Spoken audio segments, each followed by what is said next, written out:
Welcome to Inspirexverse. We are a student-led organization that is trying to raise awareness among school students about colleges, skills and career options. Today, we have Miss Yamini Mishra who is here to share her experience with us. So, without any further ado, over to you, Rajasri. Okay, so to begin with, I would request you to please give a brief introduction about yourself. Yeah, so I'm Yamini Mishra. I am currently working with Amnesty International in London, which is where the International Secretariat is located. I currently manage the Asia Pacific region for Amnesty International. So I'm the regional director for three offices in the region: the Colombo office, the Hong Kong office, and the Bangkok office. Prior to this, I have done different kinds of things, including working for the UN. I was the director of an organization called Center for Budget and Governance Accountability, and I've done a decent amount of work on gender budgeting, which is a very limited, sorry, it's not limited, it's an area of work where there are very few people which focuses on analyzing government's budgets and policies from a gender lens. So yeah, that's what I'm from Munger, I'm from Bihar, and I'm currently in London. Okay, ma'am, I would like to ask you that what motivated you to pursue a career in human rights? Yeah, so when I was growing up in Munger, Munger is a very small town in Bihar, like back of beyond, frozen in time. It's like one of those amazing places. Um, I used to see this gender discrimination all around me. I mean, for me, my parents are thankfully very progressive, so I never saw it within the household in the sense of you're a girl, you're a boy kind of a thing, but it was still so obvious. Like my simple things, like my cousins, my male cousins would come from outside of Munger and they would take the cycle and go to the market, and I would never be given the permission to take the cycle and go to the market because Munger was not very safe at that point of time. So you grew up seeing these things, and I felt very strongly and passionately about working against discrimination. At that time, what had captured my mind was more of gender discrimination because that is what I was experiencing. But later, when you zoom out a little and you see, then you realize that discrimination manifests itself in so many ways: no, caste, class, LGBTI people, rural, urban, etc. Um, so yeah, I think that's what motivated me. I mean, since then I've been working on issues which would fall within the realm of social issues, social sectors, because I really believe that we all need to do our bit in making the society a more just place. That's really nice to hear. So, do you think that the notion of, move abroad and then your life is set, does that hold true? No, not at all, not at all. In fact, when I got this job, I negotiated with my then boss for like 3-4 months, trying to convince him that he should let me work out of India because I didn't want to move to London. So, I think somewhere in many developing countries, we develop this dream of a foreign country, and, somehow, and then everybody starts aspiring for it and the hype gets built. So not at all. I mean, I don't think coming to abroad matters at all. I think in India, we've got very decent education system. I think Indian students are very hardworking. They'll do well wherever they go, wherever they study, whether they study in India or they study abroad. I think that wouldn't make so much of a difference. What does matter, though, I think in growing up years is the level of exposure you have. So I do believe that the more you expose your children to different things in the world, the more rounded off they become in that sense. But then that exposure doesn't have to come necessarily from London or US, right? That can come from traveling within India, going to the tribal belts, going to Northeast, going to Kerala, going to the hills, going to the desert. So I think exposure really matters. Beyond that, it really doesn't matter. And we must actually start challenging these notions of let's all go abroad. And, once a person has gone abroad, things are set. It's not at all. I mean, I yearn to come back. I really yearn to come back home because what also matters is your roots, how connected you are to your roots, to your culture, to your food, to your festivals, to all of that. So I'm not convinced that leaving everything and moving into a foreign land where you are pretty much cut off from your roots by and large is necessarily good. People might still need to move for career progression or other things, but that's another matter. But I don't believe in this drive that send children abroad, settle abroad. Once you're settled abroad, your life is made. So that's something I think we do need to unpack a bit and challenge a bit at times. Having worked in London for so many years now, what according to you are some of the challenges that expats have to face constantly? Yeah, so see, there is no one Indian experience in UK, right? Because all kinds of people move to UK. UK has a huge Indian population, right? So I think people of all classes, people of all of different religions, people very, very diverse in their reasons for moving to UK are in. You're talking about Indians in UK, right? Yeah. Yeah. So that's there. I don't think it's fair to say that there is one experience of Indians as expats in UK, because it's very, very, very diverse. Like, you would see a lot of people really at the lower end of the spectrum, doing work which is probably just at minimum wages or just below minimum wages. And most of these people are South Asians who have moved into UK from India, Pakistan, Bangladesh, etc. Then you'll see a lot of restaurant owners, etc., who are financially slightly better, who are again from India, Bangladesh, Pakistan, because Indian cuisine is very popular here. And then, of course, in the corporate sector, at the top level as well, you'll see a lot of Indian people who are like really at the bottom, at the top of the at the top of the food chain, right? So it's so diverse that it's difficult to say that Indians have one experience of London. But I do think that certain things that UK provide really helps create at least a basic level of social security or social safety net. Because in UK, you have very good public health. You've got very good public education, you've got very good public transportation. So, this I think creates a very, very robust social safety net, so to say, and it doesn't allow people to fall below that. So you might be the poorest of the poor, you may or may not have, you might have actually come to UK even illegally, but if you are dying on the street, the National Health Service, which is the public health system here, will not let you die. They'll take you and they'll put you in a hospital and they'll take care of you. They'll cure you. So, and I'm a big fan of the public health system here, because we've seen how private healthcare completely bleeds economies and people, and how it completely is outside outside what poor people can afford. So I do think that the provision, and then public education, I think is amazing. My kids here go to a public school. In India, we could have never thought of that, right? I mean, all of you, I'm sure, go to private schools, but here my kids go to a public school and the quality of education is pretty good. So what I'm saying is that this basic level of public health, public education, public transportation does provide a level of social safety, which ensures that nobody falls below that.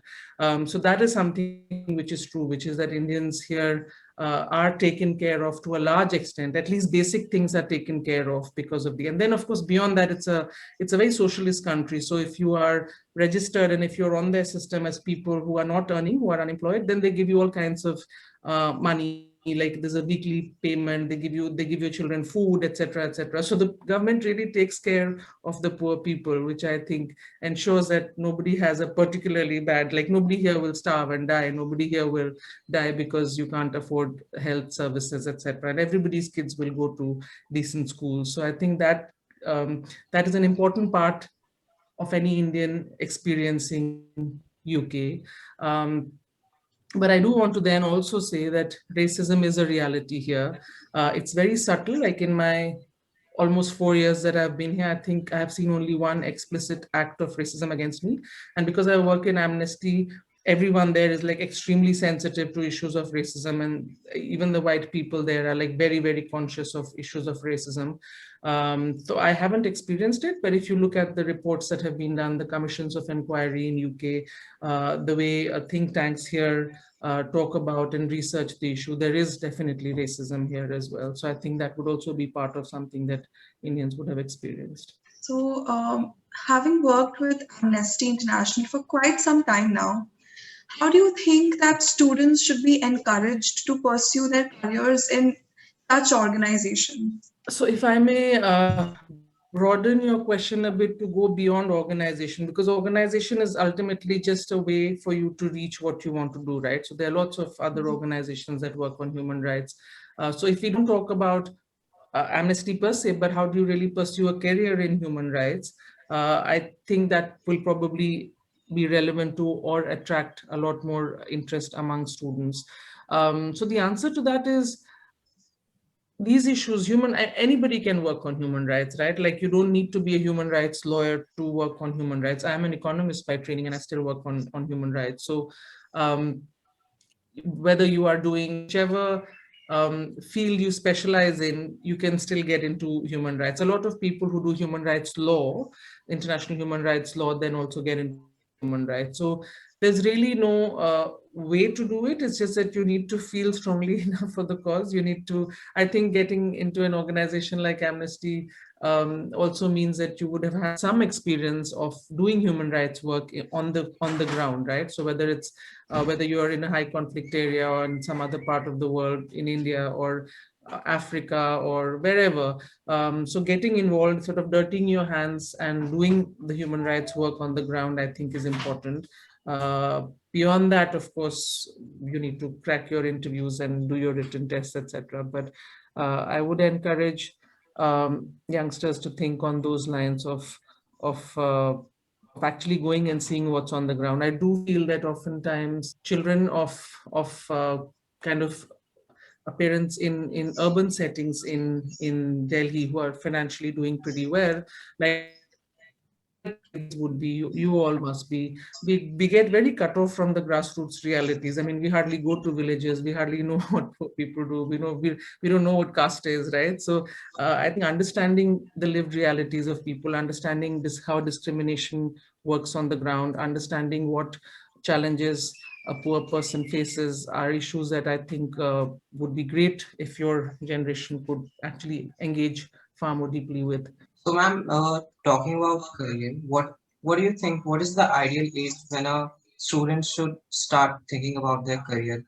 So I don't think there is any such ideal age where you should start, when we should encourage children to start thinking about their careers. I think career comes later. I think before that, it's very important for us us as parents to encourage our children to figure out what exactly are they passionate about. No, so career doesn't matter, right? I mean, that happens. Nobody can foresee things 20, 30 years into the future. I mean, we can't foresee things 1 or 2 years into the future. So that's a long thing. But I think understanding what really drives you, what issues you're passionate about, that should start at whatever age a child is ready to talk about these issues. So I've got two boys. One of them is 9 and the other is 13. And for the past several years, both of them have been saying that they want to become scientists. So, that's a distinction I'm making, that career comes later, but figuring out what you're passionate about is something that I think we should encourage students and children to start talking about as soon as they're ready to talk about it. But at the same time, I feel there shouldn't be too much pressure on it. Like, in my own household, I see that amongst the two kids, one child knows exactly what he wants to do. The other one doesn't know what exactly he wants to do right now. And that's totally fine. No, I mean, we shouldn't put so much pressure on kids that they know right at this age how exactly their career will span out in the next 20, 30 years, right? So it's okay not to know. It's okay to explore. It's okay to say, I don't know, I'm going to try out different things and then figure out what I want to do. And I think we also, it's our responsibility to ensure that we create space for children to not know as well. Right now. So, having pursued your education from very prestigious universities like BU and IRMA, so do you feel that having a degree from distinguished institutions plays an important role in shaping a person's career? Well, I wouldn't say that it plays no role, um, but I wouldn't say that that's the only determining factor either. I think I would say that it does play some role in determining your career, but it is not the only determining factor. There are lots of other things as well. I think in India, the curriculum is the same. No? Like, say, for instance, across Delhi University, they follow the same curriculum. So whether you're going to Stephens or you're going to Daulat Ram, there isn't too much of a difference in what you're learning. I think the difference really happens in the networks, the social capital, the networks that you build, which is unfortunate. I mean, I still feel bad about the way people from very elite schools, I mean, all their kids, all their friends are kids from, again, very influential families who will then tomorrow be in very influential positions. So, it just continues to build on the social capital of a particular class of people, which, if you ask me, is it fair? I would say, no, it's not fair, but that's how the world works, right? So going to good colleges does matter to the extent that it puts you in a network where things move far more smoothly than they would otherwise. It also puts you in a network where you can count on support should you be in a rainy day tomorrow. So if tomorrow you lose your job, you'll at least have 10 friends in 10 influential places who might then be able to help you, which is not true for a poor person's child who's studying in a government school in Bihar, for instance, right? So that's how it works. Other than that, I think a lot depends on your own drive for what you want to do, how determined you are, how passionate you are about pursuing your dreams, etc. I would say, though, that truth to tell, yeah, having some very prestigious colleges names on your CV does help. So like whatever, the Oxford, Cambridge, Stephens of the world, etc. There's a word for that, no? The top universities of the world. I think having them on CV does make your CV that much stronger. So in an interview, it'll help you. It'll help you getting shortlisted. It'll help you, being selected for a job. So if they're two equally strong candidates, one is from a very prestigious university, the other is not, there's a good chance that they'll go for the person who's from the more prestigious university. So it'll make you move, it'll make things move up for you in far more swifter ways than it would otherwise. But beyond that, I think you're on your own. So we all need to fight these battles. And I studied in Munger, back of beyond in Notre Dame Academy, and yeah, so I don't think it really matters. So, ma'am, if you had to describe your career journey till now in one word, what would it be and why? In one word, can it be one sentence? Yeah. So I think in Amnesty, I really found my soul. Before this, I was working for UN Women, and I felt like it was killing something in me. The work wasn't exciting enough. I feel I had plateaued on a learning curve. I feel, am I really contributing? Am I really making a difference? But I think Amnesty has been just so special. It's been just such it's a difficult organization to work in. It's a very difficult organization to be a manager in, because managing people here is very difficult. But it has completely fulfilled my soul. So the word would be, Amnesty's work is soul-filling, so to say. Okay, that's inspiring. So finally, what in your opinion could be the greatest source of motivation for students who are watching this video right now? Yeah, so I really don't know. I mean, I'm not such a motivational speaker or something. I don't know if I can motivate children so much, but I think my advice to them would be follow your dreams, figure out what you want to do and just follow your dreams. If you can find a profession where your dreams match your profession, nothing like it, so the sense of fulfillment that you have at the end of the day, if you find your work meaningful, it's just so nice. So I think my suggestion to them would be to follow their dreams, and not necessarily high-paying career opportunities, or look at life like that. I think it's very important that we figure out what we are passionate about and then follow that. Right. Really insightful. So, ma'am, thank you for your time, and I hope students will find this video helpful. Thank you so much for agreeing to inspire, I think, hundreds of students today, and we're very grateful for your time. Thank you. I really enjoyed talking to both of you too.